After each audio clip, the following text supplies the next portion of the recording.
नमस्कार, welcome to एग्जामसार। मैं हूं रंजीत सिंह। इस वीडियो में हम इंडिया के central bank reserve bank of India के बारे में डिटेल में डिस्कशन करेंगे और जानेंगे कि रिजर्व बैंक ऑफ इंडिया का फॉर्मेशन कब और किस एक्ट के तहत हुआ, आरबीआई का स्ट्रक्चर क्या है, यानी इसकी गवर्निंग बॉडी में कौन कौन शामिल होता है, आरबीआई के फंक्शन क्या हैं, आरबीआई करती क्या है, और जितनी भी इम्पोर्टेंट बातें हैं आरबीआई से रिलेटेड जो एग्ज़ाम की दृष्टि से महत्वपूर्ण हैं, उन सब पर डिस्कशन करेंगे। चलिए शुरुआत करते हैं। रिजर्व बैंक ऑफ इंडिया की जो स्थापना है वो हुई है 1 अप्रैल 1935 को, और किस एक्ट के तहत? तो reserve bank of India act 1934 के तहत। तो आरबीआई एक्ट 1934 से रिजर्व बैंक ऑफ इंडिया बना है 1 अप्रैल 1935 को। शुरुआत में इसका सेंट्रल ऑफिस या आप इसको हेडक्वार्टर भी कह सकते हैं आरबीआई का, ये कलकत्ता में हुआ करता था, लेकिन 1937 में हेडक्वार्टर हो जाता है ट्रांसफ़र और ये आ जाता है मुंबई में, और अभी भी आरबीआई का जो हेडक्वार्टर है वो मुंबई में है। शुरुआत में ये जो बैंक था वो प्राइवेट था, यानी कि प्राइवेट हाथों में था। 5 करोड़ की पूंजी के साथ कुछ लोगों ने इसको मिलकर शुरू किया था और ये शुरुआत में प्राइवेट था। 1949 में आरबीआई का नेशनलाइजेशन हो जाता है और अब इसका कंट्रोल जो है वो गवर्नमेंट ऑफ इंडिया के हाथ में आ जाता है। तो अभी जो है वो एक सरकारी बैंक है आरबीआई। स्ट्रक्चर देख लेते हैं, इसमें कौन कौन शामिल होता है। देखिए, आरबीआई के जितने भी जो काम हैं जिनको परफॉर्म किया जाता है, आरबीआई को गवर्न किया जाता है, वो सेंट्रल बोर्ड ऑफ डायरेक्टर्स के द्वारा इसको गवर्न किया जाता है। ये बात आपको याद रखनी है। तो ये बोर्ड को कौन अपॉइंट करता है? तो इस बोर्ड को अपॉइंट करती है गवर्नमेंट ऑफ इंडिया, यानी भारत सरकार सेंट्रल बोर्ड ऑफ डायरेक्टर्स को अपॉइंट करती है। इसमें कौन कौन शामिल होता है? तो इसमें फुल टाइम मेंबर्स होते हैं, जिसमें गवर्नर और 4 डिप्टी गवर्नर्स होते हैं, यानी 5 मेंबर ये हो गए। एक गवर्नर साहब हो गए जो कि अभी वर्तमान में शक्तिकांत दास हैं, और 4 होंगे डिप्टी गवर्नर्स, इससे ज़्यादा नहीं हो सकते, यानी फुल टाइम में 5 मेंबर्स हो गए। और नॉमिनेटेड जो गवर्नमेंट के द्वारा नॉमिनेट किया जाते हैं, जिन्हें नॉन ऑफिशियल डायरेक्टर्स कहते हैं, इनकी संख्या होती है 10। तो डायरेक्टर्स होते हैं जो अलग अलग फील्ड से आते हैं, 2 होते हैं गवर्नमेंट ऑफिशियल, यानी कि जो गवर्नमेंट के ही ऑफिशियल होते हैं। तो ये संख्या कितनी होगी? 12। तो नॉन ऑफिशियल में 12, फुल टाइम में 5, और अदर्स में होते हैं 4 डायरेक्टर।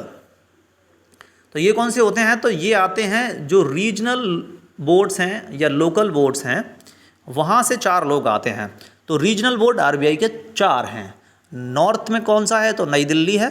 साउथ में कौन सा है? चेन्नई है। ईस्ट में कोलकाता है। वेस्ट में मुंबई है। इस तरीके से 4 रीजनल या लोकल बोर्ड्स होते हैं, उनसे 4 डायरेक्टर यहाँ पे आते हैं। तो 5 + 12 17 और 4 21, यानी कि total central board of directors में टोटल मेंबर या डायरेक्टर्स कितने होते हैं? 21। ये क्वेश्चन आता है, ये आपको याद रखना है। तो सेंट्रल बोर्ड ऑफ डायरेक्टर्स में टोटल मेंबर्स कितने होते हैं? तो 21 होते हैं। फंक्शन क्या है, काम क्या करता है आरबीआई? तो सबसे महत्वपूर्ण काम तो यही है कि ये करेंसी जारी करता है।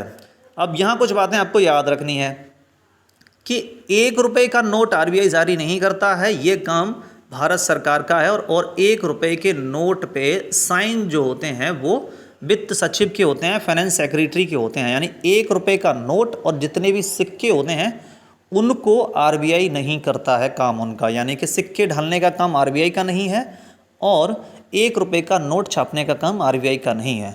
उससे ऊपर मूल्य वर्ग के जितने भी नोट होते हैं उनको आरबीआई छापता है, यानी कि करेंसी इशू करने का काम आरबीआई का है। दूसरा ये है कि बैंकों के बैंक के रूप में काम करता है, यानी कौन सा नया बैंक बनेगा, कौन सा बैंक नहीं रहेगा, कौन से पर सैंक्शंस लगेंगे, ये सब जो हैं वो आरबीआई ये काम करता है, यानी बैंकों का बैंक है। क्रेडिट कंट्रोल का काम, यानी कि सप्लाई कितना मार्केट में रहेगा, कितने नोट छपेंगे, कितना बैंक रेट रखना है, या फिर कितना जो है वो लोन्स का रेट रखना है, यानी क्रेडिट कंट्रोल का काम जो है वो करता है आरबीआई। और कैसे करता है? तो मॉनेटरी टूल्स का इसमें इस्तेमाल करता है। मॉनेटरी टूल्स क्या होते हैं? तो ये कुछ पॉलिसी रेट्स होती हैं जिनका यूज़ करके आरबीआई जो है वो जो क्रेडिट को कंट्रोल करता है। जैसे आपने रेपो रेट सुना होगा, रिवर्स रेपो रेट, सीआरआर, इस तरीके की जो रेट्स हैं इनका यूज करके आरबीआई जो वो क्रेडिट को कंट्रोल करता है। तो मैनेजर ऑफ फॉरेन एक्सचेंज का मतलब जो विदेशी मुद्राएं होती हैं, उनके डॉलर है, येन है, रूबेल है, तो उनको एक्सचेंज करने का काम, कौन सी मुद्राएं जो है वो बेचनी है, कौन सी खरीदनी है, ये सब मैनेजमेंट का काम जो है वो आरबीआई करता है, यानी फॉरेक्स का काम जो है वो रिजर्व बैंक ऑफ इंडिया का है इसको रेगुलेट करने का। और क्या काम है, तो ये काम आपको शायद कम लोगों को पता होता है। कई बार क्वेश्चन इस तरीके से जब पूछा जाता है ना कि कौन सा काम आरबीआई का नहीं है, तो जब उसमें डेवलपमेंटल वर्क लिखा रहता है तो लोग समझते हैं कि डेवलपमेंट का कार्य तो आरबीआई का नहीं है, लेकिन इस मामले में भी आरबीआई अपनी भूमिका निभाता है। तो डेवलपमेंट रोल भी है जिसमें अलग अलग तरीके के काम करता है, सरकारों की मदद भी करता है पॉलिसी बनाने में, और कृषि के मामलों में लोन प्रोवाइड करा के भी ये जो है वो डेवलपमेंटल वर्क में काम करता है आरबीआई। फाइनेंशियल इंक्लूजन का काम भी करता है। फाइनेंशियल इंक्लूजन का मतलब ये होता है कि ज़्यादा से ज़्यादा लोगों को किस तरीके से फाइनेंशियल सर्विसेज से जोड़ा जाए। तो फाइनेंशियल इंक्लूजन में भी बड़ी भूमिका निभाता है रिजर्व बैंक ऑफ इंडिया। जैसे इंटरनेट बैंकिंग को बढ़ावा देके mobile banking, deposit taking through the machines, यानी कि पैसे जो मशीन्स का इस्तेमाल कर किया जाता है, इस तरीके से क्या होता है कि फाइनेंशियल सर्विसेज से ज़्यादा लोग जुड़ते हैं। तो फाइनेंशियल इंक्लूजन में भी आरबीआई का बड़ा रोल है। अब देखिए, मॉनेटरी पॉलिसी कमेटी ये अक्सर सुर्खियों में रहती है और हर 3 महीने बाद इसकी बैठक होती है, और जो पॉलिसी रेट्स होती हैं जिनमें repo rate, reverse repo rate, CRR, bank rate, इस तरीके की जो रेट्स हैं इनको तय किया जाता है। तो मॉनेटरी पॉलिसी कमेटी है क्या, ये बनी कब है, इसके बारे में भी थोड़ी जानकारी देख लेते हैं। तो ये 2016 में बना है। It was created in 2016 monetary policy committee, और ये ज़्यादा ट्रांसपेरेंसी लाने के लिए इसको लाया गया है और अकाउंटेबिलिटी डिसाइड करने के लिए आरबीआई की। एमपीसी क्या करती है, तो ये पॉलिसी रेट्स को, इंटरेस्ट रेट्स को डिसाइड करती है, जिसके बारे में भी हमने बताया, जिसमें repo rate, reverse repo rate, CRR, SLR, इस तरीके की रेट्स को हर 3 महीने बाद रिवाइज करती है। इसका मेन टारगेट क्या है कि इन्फ्लेशन का जो टारगेट है उसको कंट्रोल में रखा जाए, यानी महंगाई बहुत ज़्यादा नहीं बढ़े, उस हिसाब से ये जो पॉलिसी रेट्स हैं इनको बढ़ाती है या घटाती है।